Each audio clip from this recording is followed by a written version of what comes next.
আমি শ্রী জগবন্ধু ভট্টাচার্য। আমি আমার লেখা আরেকটি কবিতা আপনাদের সামনে পাঠ করে শোনাচ্ছি। যদি ভালো লাগে লাইক এবং শেয়ার করবেন। কবিতাটির নাম দিয়েছি আগুন।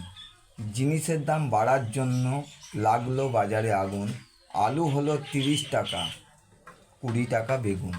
বউ শাশুড়ির ঝগড়াতে লেগেছে আগুন সংসারে। অশান্তির আগুন তাই ছড়াচ্ছে আজকে সমাজের ঘরে ঘরে।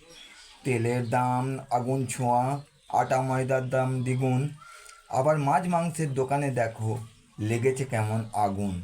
কেউ মরছে আগুনে পুড়ে, কেউ মরে রোগে। মরার পরে কেউ কবরে যায়, আবার কেউ আগুনে পড়ে।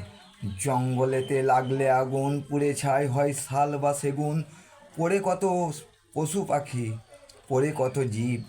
আগুনে পুড়ে ছাই হয় কত সরীসৃপ। তাই আগুন নেভাও, আগুন নেভাও, আগুন নেভাও ভাই। আগুন না নেভালে পরে একদিন সব কিছু পুড়িয়ে করবে ছাই। নমস্কার বন্ধুরা।